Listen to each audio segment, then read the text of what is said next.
ഇസ്ലാം മതത്തിലെ നിക്കാഹിനെക്കുറിച്ച് പലർക്കും പല സംശയങ്ങളും കാണും. വിവാഹം എന്നത് വ്യക്തിപരമായ കാര്യമാണ്. ആരെ വിവാഹം കഴിക്കണം, ആരെ കൂടെ ജീവിക്കണം, എങ്ങനെ ജീവിക്കണം എന്നൊക്കെ ഉള്ളത് ഒരു വ്യക്തിപരമായിട്ടുള്ള കാര്യം തന്നെയാണ്. ആരെ കൂടെ ജീവിക്കണം എന്നതുപോലെ തന്നെയാണ് നമ്മൾ ലിവിങ് ടുഗദർ ആയിട്ടാണെങ്കിലും അതല്ലെങ്കിൽ മറ്റെവിടെയെങ്കിലും പോയിട്ടാണ് വിവാഹം കഴിക്കുന്നതെങ്കിലും രജിസ്റ്റർ ചെയ്തിട്ടാണ് വിവാഹം കഴിക്കുന്നതെങ്കിലും നാട്ടുകാരും വീട്ടുകാരൊക്കെ അറിയക്കൊള്ളയാണ് വിവാഹം കഴിക്കുന്നത്. അതൊക്കെ ഓരോരുത്തരുടെ ഇഷ്ടമാണ്, ഓരോ വ്യക്തിപരമായിട്ടുള്ള താല്പര്യമാണ്. എന്നാൽ ഓരോ മതത്തിനും അതിൻ്റേതായിട്ടുള്ള വിവാഹ ചടങ്ങുകളും രീതികളുമുണ്ട്. അതിൻ്റെ അടിസ്ഥാനത്തിലായിരിക്കും ഓരോ വിവാഹവും നടക്കുന്നത്. കഴിഞ്ഞ ദിവസം ഷാജിദ ഷാജി അവരുടെ വിവാഹത്തെക്കുറിച്ച് സോഷ്യൽ മീഡിയയിലൂടെ ചില കാര്യങ്ങളൊക്കെ അറിയിച്ചിരുന്നു. ഇരു വീട്ടുകാരും അറിയാതെ ഉപ്പയോ വേണ്ടപ്പെട്ടവരോ നിക്കാഹ് ചെയ്തു കൊടുക്കാതെ ഇരു കൂട്ടരുടെയും മഹല്ല് കമ്മിറ്റികൾ അറിയാതെ മറ്റൊരു സ്ഥലത്ത് പോയി വിവാഹം കഴിച്ചു, നിക്കാഹ് കഴിച്ചു എന്നാണ് അവർ പറഞ്ഞത്. അത് അവരുടെ വ്യക്തിപരമായ കാര്യമാണ്. രണ്ട് മനസ്സുകൾ തമ്മിൽ ചേരുന്ന പവിത്രമായ ബന്ധം. അവരൊരുമിച്ച് ജീവിക്കുന്നതിൽ എന്താണ് തെറ്റ്? പക്ഷേ ഇസ്ലാമികപരമായി ഈ നിക്കാഹ് നിലനിൽക്കുമോ എന്ന കാര്യത്തിൽ ഇന്ന് പലർക്കും സംശയമുണ്ട്. ഷാജിദ ഷാജി എങ്ങനെ വേണമെങ്കിലും നിക്കാഹ് ചെയ്തോട്ടെ, അത് നമ്മുടെ പ്രശ്നമല്ല. പക്ഷെ അവർ സോഷ്യൽ മീഡിയയിലൂടെയാണ് ഈ കാര്യം വെളിപ്പെടുത്തിയപ്പോൾ അങ്ങനെയും ചെയ്യാമെന്ന് കരുതുന്ന ചിലരെങ്കിലും കാണും.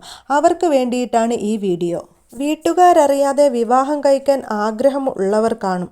ഇസ്ലാമികപരമായി വിവാഹം കഴിക്കുമ്പോൾ ഉപ്പ ജീവിച്ചിരിക്കുന്ന സാഹചര്യമാണെങ്കിൽ ഉപ്പയുടെ സാന്നിധ്യവും, ഉപ്പ ജീവിച്ചിരിക്കുന്നില്ലെങ്കിൽ ഉപ്പക്ക് പകരമായ ചില ആളുകളുണ്ട്, അവരുടെ സാന്നിധ്യമോ, ഉപ്പ ഗൾഫിലോ മറ്റോ ആണെങ്കിൽ ഉപ്പയുടെ സമ്മതപ്രകാരം പകരക്കാരനോ നിക്കാഹ് ചെയ്തു കൊടുക്കാനുള്ള അവകാശമുണ്ട്. പ്രണയിക്കുന്ന സാഹചര്യത്തിൽ വീട്ടിൽ നിന്ന് നിക്കാഹ് ചെയ്തു തരില്ല എന്ന് പറയുന്നവരുമുണ്ട്. ഈ പ്രശ്നങ്ങൾ നേരിടുന്ന പലരും ഷാജിദ ഷാജി പറഞ്ഞ ഈ ഒരു സൊല്യൂഷൻ അവർക്കുണ്ടെങ്കിൽ എന്തിനാണ് ടെൻഷൻ എന്ന് ചിന്തിച്ചു പോകും. വീട്ടുകാരും പള്ളിക്കമ്മിറ്റിയും ഒന്നും അറിയാതെ ഏതെങ്കിലും സ്ഥലത്ത് പോയി നിക്കാഹ് ചെയ്യാം, അങ്ങനെയും ജീവിക്കാം, ഹലാലായിട്ട് തന്നെ തങ്ങൾക്ക് ജീവിക്കാം എന്ന് ചിന്തിക്കുന്നവരുണ്ട്. ഇത്തരം ചിന്തയിലൂടെ കടന്നു പോകുന്നവർക്ക് വേണ്ടി ആയിഷ തൻ്റെ യൂട്യൂബ് ചാനലിലൂടെ ഒരു വീഡിയോ ഇട്ടിട്ടുണ്ട്. അത് പോയിട്ട് കാണാവുന്നതാണ്. എനിക്ക് നിക്കാഹിനെ കുറിച്ച് കൂടുതൽ കാര്യങ്ങളൊന്നും അറിയില്ല. ആയിഷ ഒരു ഖത്തീബുമായി സംസാരിക്കുന്ന വോയിസ് ക്ലിപ്പ് ഞാൻ ഇവിടെ കേൾപ്പിക്കാം. അത് കേൾക്കുന്നതിലൂടെ നമുക്ക് മനസ്സിലാക്കാം നിക്കാഹ് നിലനിൽക്കണമെങ്കിൽ, ഹലാലാവണമെങ്കിൽ ഏതൊക്കെ കാര്യങ്ങളാണ് നമ്മൾ ശ്രദ്ധിക്കേണ്ടത് എന്ന്. ഒരു ഡൗട്ട് ചോദിക്കാൻ വേണ്ടി വിളിച്ചതാ. മാറ്റർ പറഞ്ഞുതരാം. അതായത് അപ്പോൾ നമ്മളൊരു കുട്ടി കോണ്ടാക്ട് ചെയ്തിട്ടുണ്ടായിരുന്നു. ഓള് സോഷ്യൽ മീഡിയയിൽ നിന്ന് കിട്ടിയൊരു ഇൻഫർമേഷൻ വെച്ചിട്ടാണ് കുറച്ച് ക്വസ്റ്റ്യൻസ് ചോദിച്ചിട്ടുള്ളത്. എനിക്കിതിനെക്കുറിച്ച് ക്ലിയർ ആയിട്ട് പറഞ്ഞു കൊടുക്കാൻ അറിയില്ല. നമ്മുടെ അറിവ് പരിമിതമായതുകൊണ്ടാണ് ഒരു ഖത്തീബായിട്ടുള്ള ഇങ്ങനെ തന്നെ വിളിച്ചത്. ഓക്കെ, കാര്യം ഇതാണ്. ഇപ്പോൾ ഈ കുട്ടി 18 വയസ്സായിട്ടുണ്ട് മോൾക്ക്. അതേപോലെ തന്നെ അവള് പ്രണയിക്കുന്ന പയ്യനാണ്, മേജറാണ്. അപ്പോൾ അയാളെ കല്യാണം കഴിക്കണം. അപ്പോൾ വീട്ടുകാരുടെ സമ്മതം വീട്ടുകാരറിയാൻ പാടില്ല. അതേപോലെ ഇവർ താമസിക്കുന്ന പള്ളി കമ്മിറ്റിക്കാർ ഇത് അറിയാതിരുന്നാൽ നല്ലത്. ഇനി അവർ അറിയിക്കാൻ ഉദ്ദേശിക്കുന്നില്ല, രണ്ട് പള്ളി കമ്മിറ്റിയിലും അറിയിക്കാൻ ഉദ്ദേശിക്കുന്നില്ല. ഇവർക്ക് പുറത്തു പോയി കല്യാണം കഴിക്കുകയാണെങ്കിൽ ഇപ്പം നമ്മളൊക്കെ നിക്കാഹ് ചെയ്യുന്ന സമയത്ത് നമുക്ക് പള്ളിയിൽ നിന്ന് ഒരു മാരേജ് സർട്ടിഫിക്കറ്റ് കിട്ടുമല്ലോ. അതുപോലെയുള്ള മാരേജ് സർട്ടിഫിക്കറ്റ് നിങ്ങൾ കൊടുക്കുമോ? പിന്നെ വീട്ടുകാർ അറിയരുത് എന്നുള്ളതുകൊണ്ട് തന്നെ നമ്മൾ ഈ പറയുന്ന പോലെ വലിയൻ്റെ സ്ഥാനത്ത് ഉപ്പയോ അല്ലെങ്കിൽ ഏളാപ്പയോ ആങ്ങളമാരോ ആരും തന്നെ നിൽക്കാനുണ്ടാവില്ല. അപ്പോൾ ഒരു ഖത്തീബിന് തനിച്ച് ഈ പറയുന്ന തരത്തിൽ നിക്കാഹ് കഴിപ്പിച്ചു കൊടുക്കാനായിട്ടുള്ള റൈറ്റ്സ് ഉണ്ടോ? പിന്നെ ഇപ്പോൾ നമ്മളുടെ ഈ പള്ളിയിൽ നിന്ന് മാരേജ് കഴിക്കുന്നതുകൊണ്ട് തന്നെ, അപ്പോൾ പള്ളിയിൽ നിന്ന് നമ്മൾ നിക്കാഹ് കഴിക്കുന്നതുകൊണ്ട് തന്നെ എന്തെങ്കിലും ഒരു പ്രോബ്ലം ഉണ്ടാവുകയാണെങ്കിൽ സാധാരണഗതിയിൽ നമ്മളൊക്കെ പള്ളി കമ്മിറ്റിക്കാരെയാണല്ലോ ആദ്യം ബന്ധപ്പെടുക. അപ്പോൾ ഇവർ പുറത്തുനിന്ന് നിക്കാഹ് കഴിയുന്ന സമയത്ത് പള്ളി കമ്മിറ്റിയിൽ അങ്ങനെ എന്തെങ്കിലും സപ്പോർട്ട് കാര്യങ്ങളൊക്കെ ഇവർക്ക് കിട്ടുമോ? അതിനെക്കുറിച്ചൊന്ന് പറയാൻ പറ്റുമോ? നിക്കാഹ് എന്ന് പറയുന്നത് 18 വയസ്സ് പൂർത്തിയായ ഒരു കുട്ടിയെ സംബന്ധിച്ചിടത്തോളം ആ നിക്കാഹ് ചെയ്തു കൊടുക്കാൻ അവിടെ അവകാശമുള്ളത് വലിയ മീൻസ് വാപ്പ. അപ്പൊ വാപ്പ ഇല്ലെങ്കിൽ വാപ്പയാണ് ഇവർക്ക്. വാപ്പ നിലവിലുള്ള ഒരു കുട്ടിയാണെങ്കിൽ, വാപ്പ ജീവിച്ചിരിപ്പുണ്ടെങ്കിൽ ആ വാപ്പ തന്നെ നിക്കാഹ് ചെയ്തോളണം, നിക്കാഹ് ചെയ്തു കൊടുക്കണം. വാപ്പ ഇല്ലാത്ത ഒരു കുട്ടിയാണ്, വാപ്പ ഇല്ലാത്ത മീൻസ് വാപ്പ ഹയാത്തിലില്ലാത്ത, ജീവനോടില്ലാത്ത ഒരു കുട്ടിയാണെങ്കിൽ അവിടെ നെക്സ്റ്റ് ഏളാപ്പ, ആങ്ങളമാര് വരുന്നുണ്ട്. ആങ്ങള കുട്ടിയുടെ ഇവര് ജീവനോടെ ഉണ്ടെങ്കിൽ അവര് തന്നെ ചെയ്യണം എന്നുണ്ടോ? ഇപ്പൊ നേരത്തെ വാപ്പാടെ കാര്യം പറഞ്ഞ പോലെ അവര് തന്നെ ചെയ്യണം. പറഞ്ഞുതരാം. ശരിക്ക് ബ്രദർ, പിന്നെ എളാപ്പ, വാപ്പയുടെ സ്ഥാനത്തിരുന്ന് വാപ്പയുടെ അനിയന് അല്ലെങ്കിൽ മുത്താപ്പ അതാവട്ടെ, പിന്നെ നെക്സ്റ്റ് ബ്രദർ, ഇവർക്കാണ് പിന്നെ നെക്സ്റ്റ് അധികാരങ്ങൾ വരുന്നത് അവിടെ. അപ്പൊ വാപ്പ ഇല്ലാത്ത ഒരു സിറ്റുവേഷൻ ഉണ്ടാവും. വാപ്പ ജീവൻ ഹയാത്തിൽ ഇല്ലാത്തൊരു സിറ്റുവേഷൻ ആണ്. ഇനി ഈ വാപ്പ ദുബൈയിലാണുള്ളത്, ഇവിടെ നാട്ടിലാണ്, പെട്ടെന്ന് എനിക്ക് കഴിക്കണം, വാപ്പക്ക് വരാൻ പറ്റാത്ത സിറ്റുവേഷൻ ആണെങ്കിൽ അവിടുന്ന് വാപ്പ ഈ വാപ്പയുടെ ബ്രദറിനോടോ അല്ലെങ്കിൽ ഈ പെണ്ണിന്റെ ബ്രദറിനോടോ അല്ലെങ്കിൽ എളാപ്പയോടോ ആങ്ങളയോടോ വക്കാലത്ത് കൊടുക്കുക, നിർദ്ദേശം കൊടുക്കുക, സമ്മതം കൊടുക്കുക. ഞാൻ എന്നെ ഏൽപ്പിച്ചിട്ടുണ്ട്, വക്കാലത്ത് തന്നെ ഏൽപ്പിക്കലാണ്, വക്കാലത്ത് കൊടുത്തിട്ട് നിക്കാഹ് ചെയ്യിപ്പിക്കുക. അങ്ങനെ ഒരു ഓപ്ഷൻ ഉണ്ട്. ഇത് അല്ലാത്ത പക്ഷം നമുക്ക് വാപ്പയോ ഇതര വലികളോ ഇല്ലെങ്കിൽ ആ നിക്കാഹ് ഒരിക്കലും സ്വഹിയല്ല, അങ്ങനെ നിക്കാഹ് നടത്താൻ പറ്റില്ല. അപ്പൊ അതിന് ഏതൊരു ഖത്തീബ് ചെയ്തു തരണമെങ്കിലും അവിടെ ആ ഖത്തീബ് നോക്കൽ എന്താണ്, ആ കുട്ടിക്ക് വാപ്പ ഉണ്ടോ ചോദിക്കും. വാപ്പ ഇല്ലെങ്കിൽ വാപ്പ ഇല്ലാത്ത മറ്റാരോ സഹോദരനോ എളാപ്പയോ ഉണ്ടോ നോക്കും. അവരാരും ഇല്ലാത്ത ഒരാൾക്ക് ഒരു കുട്ടിയുണ്ട്, ആ കുട്ടിക്ക് വാപ്പല്ല, ബ്രദറില്ല, എളാപ്പല്ല, ആരും ഇല്ലെങ്കിൽ പിന്നെ നെക്സ്റ്റ് അധികാരം ഈ വലി കാളിക്കാണ്. കാളി മീൻസ് ആ ഖത്തീബ് ചെയ്തു കൊടുക്കുന്ന ആ നാട്ടിലെ കാളിക്കാണ് അധികാരം വരുന്നത്. അപ്പോഴും ശ്രദ്ധിക്കണം, അത് ഖത്തീബിന് വന്നോളന്നില്ല കേട്ടോ. ആ നാട്ടിലെ അവരുടെ മഹലിലുള്ള, അവരെ ബൈഅത്ത് ചെയ്യപ്പെട്ട അവരുടെ മഹലിലുള്ള കാളിക്കാണ് അതിന് അധികാരം വരിക. അപ്പൊ മഹലിലുള്ള കാളി അറിയാതെ പോയി കഴിക്കുന്ന നിക്കാഹ് അങ്ങനെ ചെയ്യാൻ പാടോ? കാളിമാര് അങ്ങനെ ചെയ്തു കൊടുക്കാൻ പറ്റുമോ?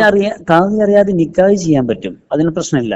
എന്ന് വെച്ചാൽ ബാപ്പ സമ്മതം കൊടുത്തിട്ട്, ബാപ്പ ഇല്ലെങ്കിൽ ഈ പറയപ്പെട്ട അവകാശികൾ സമ്മതം കൊടുത്തിട്ട് നിക്കാഹ് ചെയ്യാം. പക്ഷെ അപ്പൊ ഇവരാരും അറിയാഞ്ഞിട്ട് എവിടെങ്കിലും പോയിട്ട് ഒരു കാളി അങ്ങനെ നിക്കാഹ് ചെയ്തു കൊടുക്കുകയാണെങ്കിൽ പറ്റൂല. അങ്ങനെ നിക്കാഹ് ഒരു കാളിയും അങ്ങനെ നിക്കാഹ് ചെയ്തു കൊടുക്കൂല.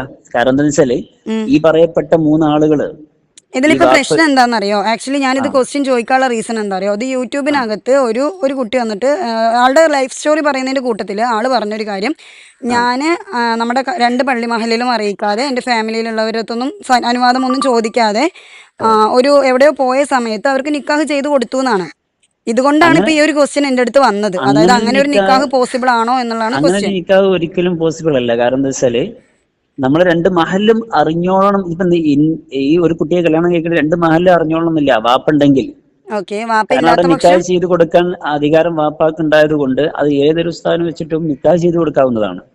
ഈ വാപ്പയും ബ്രദറും മറ്റൊരാരും ഇല്ലെങ്കിൽ അവിടുത്തെ അധികാരം വരുന്നത് ആ മഹലിലെ അല്ലെങ്കിൽ ഈ കുട്ടിയുടെ കാളിക്കാണ് അധികാരം വരുന്നത്. അവരുടെ മഹലിലുള്ള ആൾക്കാർക്കാണ് പറ്റുന്നത്. അതെ, അവരുടെ കാളിക്കാണ് അധികാരം വരുന്നത്. ഓരോ മഹലിലും ഓരോ ആളുകൾ ബൈഅത്ത് ചെയ്യപ്പെട്ട കാളി ഉണ്ടാകും, ആ കാളിക്കാണ് അധികാരം വരുന്നത്. അതൊരിക്കലും മറ്റേതെങ്കിലും സ്ഥലത്ത് പോയ ഖത്തീബിന് അതിന് അധികാരം വരുന്നില്ല. മറ്റു സ്ഥലങ്ങളിൽ അങ്ങനെ ചെയ്തു കൊടുക്കാൻ പറ്റില്ല. കാരണം അവരുടെ കാളിക്കാണ് നെക്സ്റ്റ് അധികാരം പോവുക. അപ്പൊ ഞാനൊരു കാര്യം ചോദിക്കട്ടെ, ഇപ്പൊ നമ്മളെ മക്കള്, അതായത് ഇപ്പൊ ഇങ്ങനെയൊക്കെ സോഷ്യൽ മീഡിയയിൽ ഇങ്ങനെ സ്പ്രെഡ് ആവുന്ന സമയത്ത് നമ്മുടെയൊക്കെ കുട്ടികൾ ഇതേപോലെ പോവാണ്, ഏതെങ്കിലും ഒരു കാളിയുടെ അല്ലെങ്കിൽ വേറെ ആരെങ്കിലും സമീപിച്ചുകൊണ്ട് ഒരു നിക്കാഹ് നടത്താം എന്നുള്ള രീതിയിൽ പോയി എന്ന് വിചാരിച്ചോ. അപ്പോൾ ഈ കുട്ടികളെ നമുക്ക് ഇതിൽ ഏത് രീതിയിൽ നമുക്ക് പ്രിവെന്റ് ചെയ്യാൻ പറ്റും? അതായത് ഇവർക്ക് ലീഗലി കിട്ടേണ്ടുന്ന മാരേജ് സർട്ടിഫിക്കറ്റ് കാര്യങ്ങളൊക്കെ ഇവരുടെ പള്ളി, ഇപ്പൊ എൻ്റെ ആണെങ്കിൽ എൻ്റെ മാരേജ് സർട്ടിഫിക്കറ്റ് എനിക്ക് എൻ്റെ പള്ളിയിൽ നിന്ന് കിട്ടിയത്.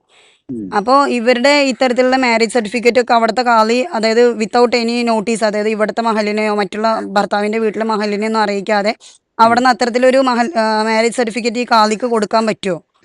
അങ്ങനെ നമ്മളിപ്പോ ഞാൻ നേരത്തെ പറഞ്ഞ പോലെ ഈ നിക്കാഹ് തന്നെ കാളിക്ക് ചെയ്യാൻ പറ്റുമോ എന്നുള്ളടത്ത് ഈ ഒരു ക്വസ്റ്റ്യങ്ങൾ ഞാനത് പ്രതീക്ഷിച്ചിട്ടുണ്ടായിരുന്നു. പക്ഷേ പിള്ളേർക്ക് സ്റ്റിൽ ഒരു ക്ലാരിഫിക്കേഷൻ അവിടെ വേണ്ടിയിട്ടുണ്ടായിരുന്നു. അതുകൊണ്ടാണ് ഞാൻ ഈ ഒരു ക്വസ്റ്റ്യൻ ചോദിച്ചത്. അപ്പൊ മാരേജ് സർട്ടിഫിക്കറ്റ് ഇല്ല എന്നുണ്ടെങ്കിൽ നിയമപരമായിട്ട് അവിടെ ഇദ്ദേഹം നിക്കാഹ് ചെയ്ത് കൊടുത്തിട്ടുണ്ടെങ്കിൽ വ്യക്തമായ ഒരു മഹലിൽ രജിസ്റ്റർ ചെയ്യപ്പെട്ട ഒരു അധികാരത്തിലുള്ള മഹലാണെങ്കിൽ അവർക്കൊരു ലെറ്റർ ബേഡ് ഉണ്ടാവും. ഇദ്ദേഹം യഥാർത്ഥത്തിൽ അറിയുന്നൊരു ഒരു ഖത്തീബാണ്, കാളിയാണെന്നുണ്ടെങ്കിൽ ആ മഹലിൽ അറിയുന്നൊരു ലെറ്റർ ബേഡ് ഉണ്ടാവും.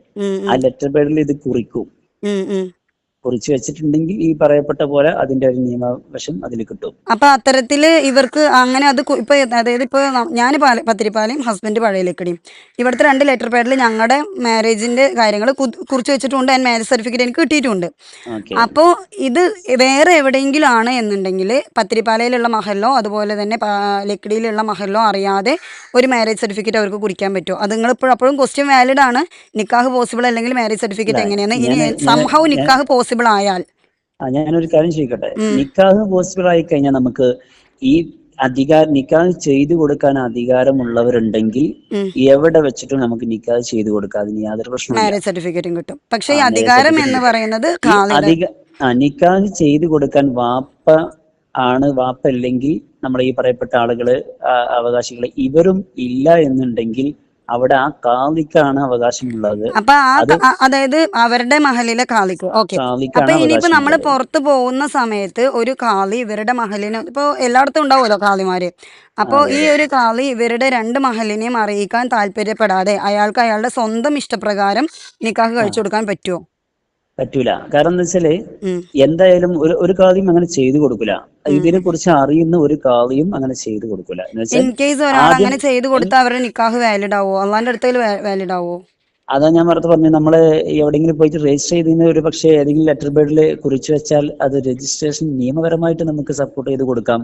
അതല്ലാതെ പക്ഷെങ്കിലും അള്ളാന്റെ അടുത്ത് അല്ല, ഒരിക്കലും നിക്കാഹ് സ്വഹിയല്ല. ഖത്തീബ് പറഞ്ഞത് കേട്ടല്ലോ. ആരെങ്കിലും ഇസ്ലാമികപരമായി വിവാഹം കഴിക്കാൻ ആഗ്രഹിക്കുന്നവരാണെങ്കിൽ, ഹലാലായിട്ടൊരു നിക്കാഹ് ആഗ്രഹിക്കുന്നവരാണെങ്കിൽ ഈ പറഞ്ഞതുപോലെയുള്ള നിക്കാഹ് ചെയ്യണം. മറിച്ച് ഒരു വിവാഹമാണ് ആവശ്യമെങ്കിൽ, നിയമപരമായിട്ടൊരു ബലമാണ് ആവശ്യമെങ്കിൽ, അങ്ങനെയാണ് ആഗ്രഹിക്കുന്നതെങ്കിൽ ഏത് തരത്തിലുള്ള വിവാഹം വേണമെങ്കിലും കഴിക്കാം. വിവാഹം എന്നത് ഒരു പവിത്രമായ ബന്ധമാണ്. പരസ്പരം ഇഷ്ടപ്പെടുകയും മനസ്സിലാക്കുകയും ചെയ്ത് ജീവിക്കാൻ സാധിച്ചാൽ അത്രയും മനോഹരമായ ബന്ധം വേറെയില്ല. വിവാഹം കഴിച്ചവർക്കും വിവാഹം കഴിക്കാൻ ആഗ്രഹിക്കുന്നവർക്കും അങ്ങനെ ഒരു പവിത്രമായ ബന്ധമുണ്ടാവട്ടെ എന്ന് ആഗ്രഹിച്ചുകൊണ്ട്